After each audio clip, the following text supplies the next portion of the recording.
Hi guys, I'm Katie from The Cat Meows a Lot, and today, since Birds of Prey is coming out, I thought I would examine the differences between the female gaze and the male gaze in some of our favorite superhero characters, specifically one Harley Quinn.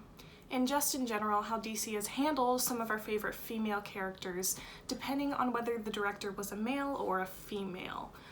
So first we have to talk about what the male gaze and the female gaze are in theory. According to Wikipedia, the male gaze is the act of depicting women and the world in the visual arts and in literature from a masculine, heterosexual perspective that presents and represents women as sexual objects for the pleasure of the male viewer. The part that stands out there is pleasure of the male viewer.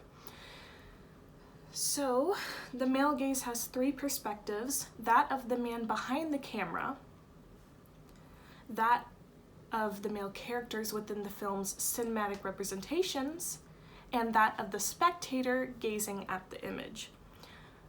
Basically, the male gaze says that when they are filming women and trying to represent a woman on screen, while coming from this heterosexual male perspective, women will be represented in a more sexual manner because that is how they view women.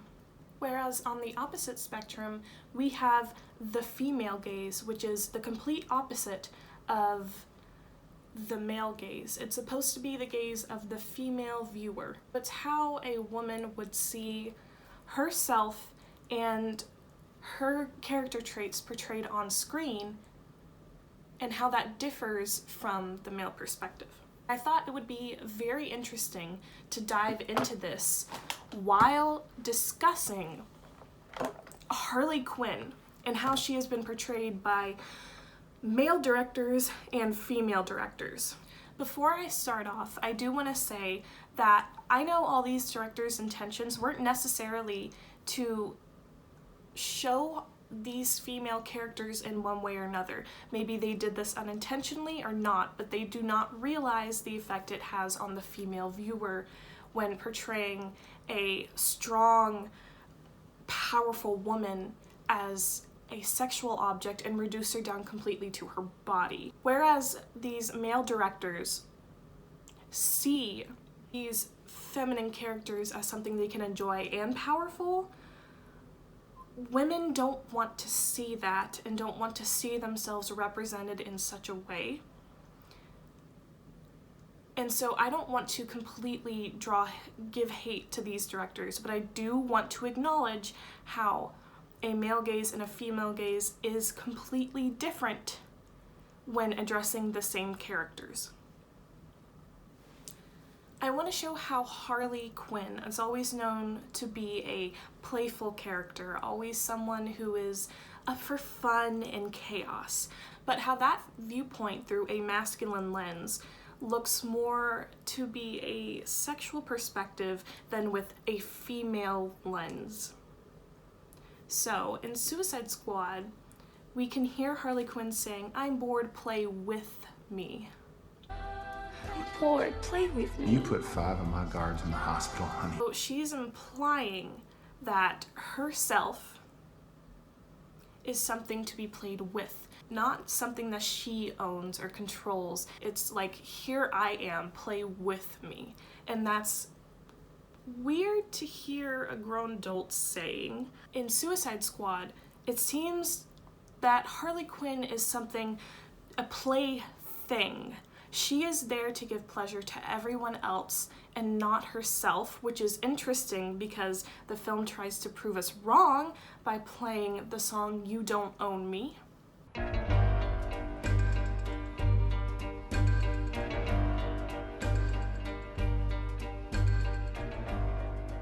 You don't own me.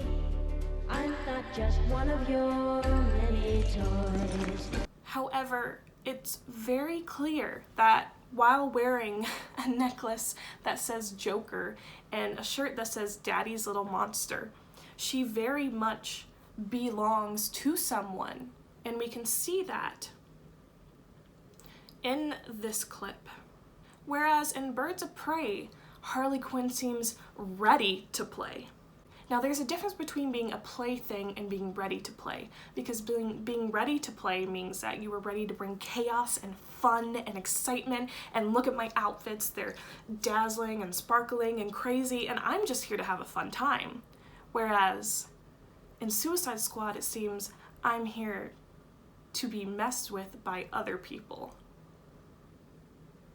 And we can see this through David Ayer's cinematography. For example, Harley Quinn getting dressed at the airport. They hone in on her body and show it off as she is getting dressed, and then everyone else around her stops moving to stare. And we're supposed to acknowledge that all the other men who were there were doing the same thing, but it was only because Harley Quinn was doing it that everyone else's eyes were on her. So I believe that says something more about the male director and the male writer, about how they view this character as a sexual being and something to be played with and admired by others, by the entire airport. Also, we can see this as Harley Quinn, after having a badass fight scene in an elevator, after destroying whatever one of Enchantress's goons, she walks out and everyone looks at her, but they look down to her bottom. And so the focal point of this clip is of her bottom as she swings her hips walking away. Now, it could have been filmed differently so that that wouldn't have been the focus, but if you look at the way everyone turns and stares at her, they're looking down towards her behind, sexualizing her once again, and not completely acknowledging the amazing acts that she just performed in the elevator. It's very interesting how she is portrayed simply as something to be enjoyed by other people, and not simply for who she is in this movie. And by in this movie, I mean Suicide Squad. Another thing I briefly acknowledged earlier was how Harley Quinn wears a collar, not a necklace, a collar that says Joker on it. Basically saying that she is owned by him. And she has tattoos all over her body that portray this as well. And the shirt that says Daddy's Little Monster again. And then in Birds of Prey, how she changes all these tattoos so that she's in control of herself again. The J on her arm becomes a mermaid. The J is a mermaid tail now. And instead of saying pudding on her leg, which is how she refers to the Joker, it says pudding cups. Which I thought was a cute and creative way to change that and to make Harley her own person. However, in Suicide Squad, they give Harley a very defined connection to the Joker. Except they make Harley Quinn the Joker's property. And that necklace shows it.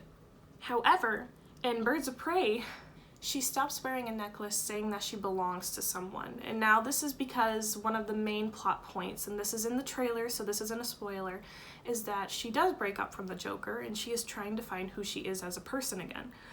However, she changes her necklace to one that has a little tag of her hyena that is named Bruce on it. So she stops being controlled by this man and instead takes back power, because it shows that the person who owned her, she was wearing on her necklace. Now the thing that she owns, she has on her necklace. She is no longer controlled by someone else. She takes back the power of owning something that she can love and give attention to. And of course that is her hyena, Bruce, in the movie. Now I want to compare two shots that are of Harley Quinn walking. They zoom in on her feet and then up on her body. In Suicide Squad, from the male perspective, it very much focuses again on her body and the costume that they put Harley in. I mean, she isn't even wearing shorts. That girl is wearing like panties and classifying them as shorts. And they make sure to zoom in on that so that the audience can see it and take pleasure from her body. And it's strange.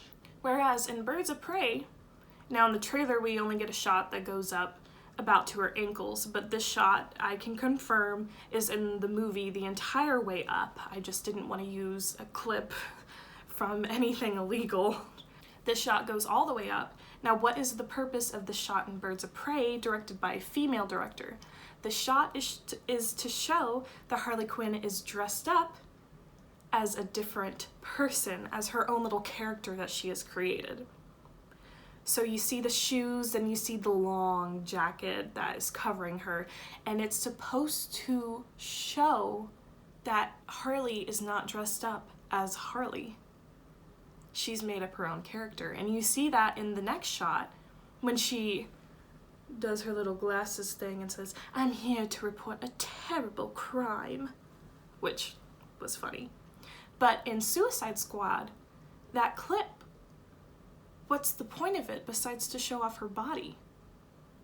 Because we zoom in on her body and focus on that and then eventually go wide and show everyone else. But why did we have to start with Harley and showing off her body specifically? She was an easy character to sexualize, and she was the only female character there. So I also wanted to compare these club scenes and dancing scenes of Harley Quinn in Suicide Squad with the male gaze, and in Birds of Prey with the female gaze of our female director.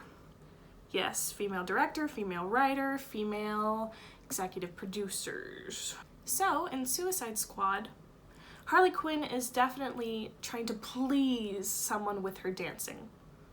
And that would be from the viewpoint of the Joker. Every time we look over at Harley Quinn dancing, it is from the Joker's perspective. It's further away, it's across the room, and we see her constantly looking back over to the Joker to show, like, am I doing this right? Are you enjoying this?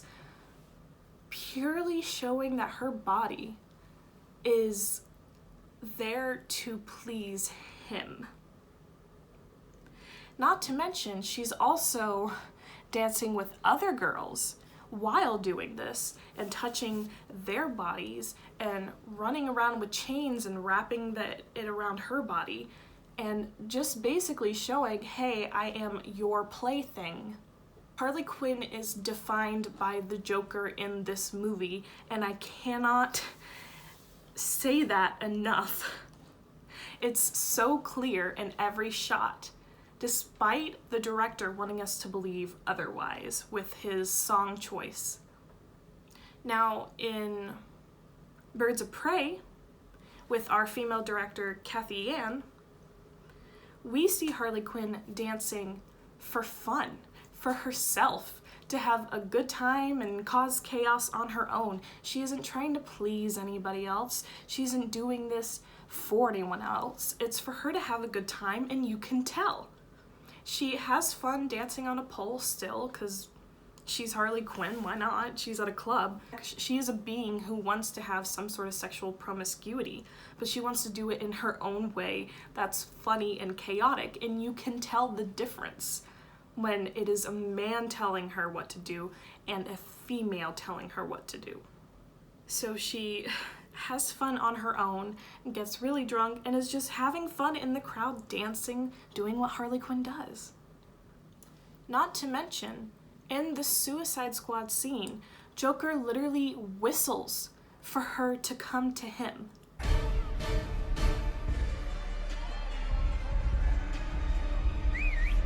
Oh, kinda, daddy. Pardon? It just shows how much she is viewed as almost nothing by him. Despite trying to please him and be this sexual being for the Joker sees her as his pet. I mean, she's wearing a collar that says his name on it. She is treated like an animal. No, she's treated worse than an animal. I don't even treat my cat that way. My cat gets like everything. The gist of this is that he treats her like an animal and a sexual plaything for him. And it's so obvious.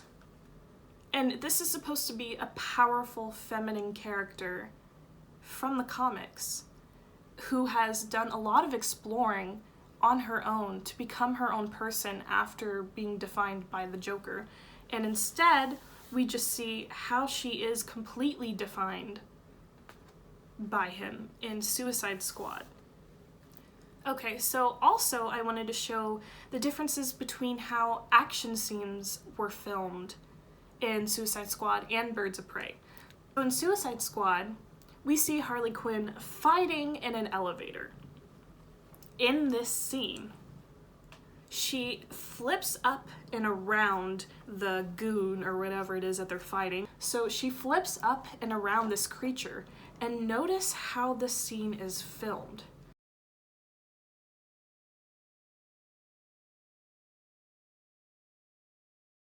It's filmed so that she can go up and the camera is right on her crotch.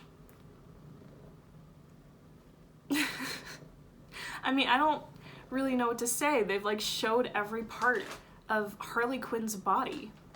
If you hear any noise, that's just Penny in the background doing whatever it is she does. She's right here just purring and having a good time. But Harley Quinn, they show like every part of her body that's possible, and in an action scene where it shows her being this badass character trying to conquer someone, they still have to remind you that her body is there for us to enjoy. And it's kind of just gross. It's supposed to show off these amazing skills that she has in this gymnastic background and everything that she's capable of, and they still manage to sexualize her while doing that, and it's disgusting, to be honest, to be frank. And then in Birds of Prey, we get to see her do a cartwheel, a very similar type of action sequence to this, with her body flipping around. And we see it from the side, and how it affects the people around her, and showing off her skill, what she's capable of, without sexualizing her.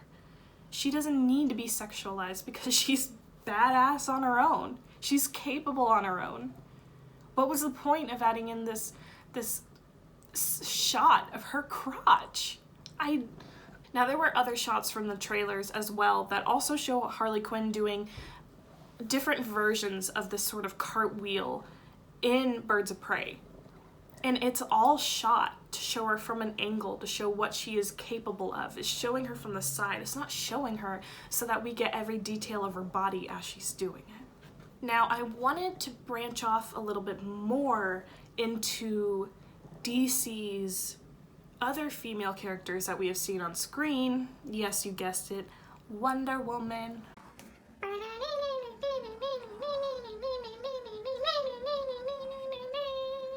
So specifically, I wanted to talk about the armor in Wonder Woman and in Justice League. Now, what do I mean by the armor? I mean the armor that the Amazons wear while going into battle. Specifically, while they are in battle. In Wonder Woman, you can clearly see that their midsections are covered to protect their vital organs. It has a purpose without exploiting their bodies.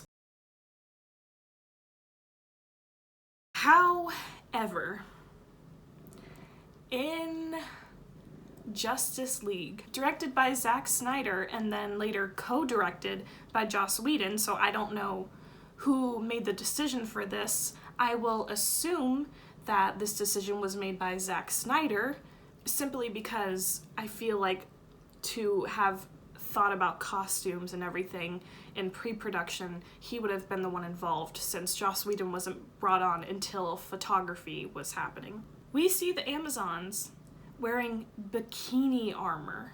They're fighting Steppenwolf. They're supposed to be fighting the largest threat, really, of their world.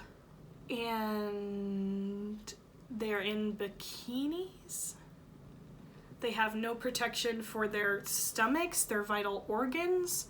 The lack of clothing came out of nowhere, and it didn't make sense from any standpoint at all. Now, I will say, they do get to show off their powerful muscles, which is different. I feel like that's something Zack Snyder has always been able to acknowledge is not just a typical slim Hollywood figure that's very thin, kind of mousy. Instead, he likes to acknowledge women who do have strong muscles, strong bodies, and he does seem to admire them in his films, along with men who have these same features in his films, such as 300. He wants these women to be seen as sexy and powerful, but it doesn't make sense because they were viewed that way anyway in Wonder Woman. So why would you put them in bikinis without the main protection? It just, changing the costumes didn't make sense for the characters at all.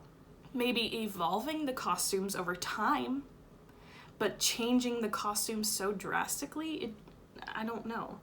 And then in the Wonder Woman 1984 trailer, we see this sort of like Olympic competition just in quick shots. And they seem to be in this sort of battle armor, but it's a full body suit and it's protective of their bodies. So even as the helms of the Amazons were passed back to a female director, their bodies are still covered and able to show that they're still powerful and sexy. So it just intrigues me why the answer was less clothing for a man. Hint to sexualize women. And more clothing for a woman. Hint, because women have more value than their bodies. Another example of this, specifically with Wonder Woman, is in Justice League again. But this is with character of Wonder Woman and not with the Amazons. So Justice League, again, was directed by Zack Snyder, who unfortunately had to step down partway through, and then Joss Whedon, who helmed the first Avengers movie and Avengers Age of Ultron. Take from that what you will in the character of Black Widow, but that's for another video. Joss Whedon, when he took over, was there to add more comedy into the script, to make these characters more likable and funny, and also to complete the vision that Zack Snyder had been creating before he had to step down due to personal reasons. To make the characters seem more like a team, Joss Whedon was there to insert comedy. And this comedy, of course, was at the expense of Diana Prince, aka Wonder Woman. I'm not a fan of it. Why? Because she has this great, amazing scene where she takes down some of these weird flying goon things that are like attacking her, and suddenly you see rubble falling from the sky, and the Flash is the one who wants to get her out of there. Not to mention that we've seen in Wonder Woman that she basically has some sort of superhuman speed and could have gotten herself out of there anyway. However, the Flash goes ahead and moves her out of the way, saving her, and lands on her breasts. And it's supposed to be played off like an awkward, comical, funny moment, but it's like you just had Wonder Woman do this really cool, intense thing. We've seen what she stands for, how modern she is, how she wants equality for people, all of these amazing things, and Joss Whedon reduces her down to her body. Okay, cool. It's not even funny. Has anyone actually seen something like that and laughed at it? And then you're left looking at Diana's reaction and she's just like, what just happened? And that's kind of how me as an audience member feels. What did just happen? Why did I just have to see one of the most amazing characters of all time, really, be reduced down to her body? And a sexualized part of her body is not funny. It just makes me feel weird. And I feel bad that Gal Gadot had to film that scene. Ugh. Either way. So, I've talked a little bit about Harley Quinn in the movies. I've talked about Wonder Woman and the Amazons and how they've been handled by different directors. Now I want to turn back to some of the promotion, specifically for Harley Quinn from Suicide Squad and from Birds of Prey. Suicide Squad, all the promo, whenever it comes to Harley Quinn, the focus is on her body, and then she's looking at the camera with a sexy face to entice. But why was it needed to show her body off from these different angles, to show her legs, to show her smirk and this sex appeal of a creature that is for us to look at? It's just showing the male gaze so intrinsically. We just see how a man views her, and that is it. Not how she views herself. If we want to see how she views herself, go ahead and look at the promo for Birds of Prey. That was different. You see her on her own, having these fun times. I mean, she has a drink in her hand, she's dancing around in her costume, she's having a good old time. She's smiling. She has this crazy outfit that isn't supposed to define her body, but is also crazy enough to be something Harley Quinn would actually wear.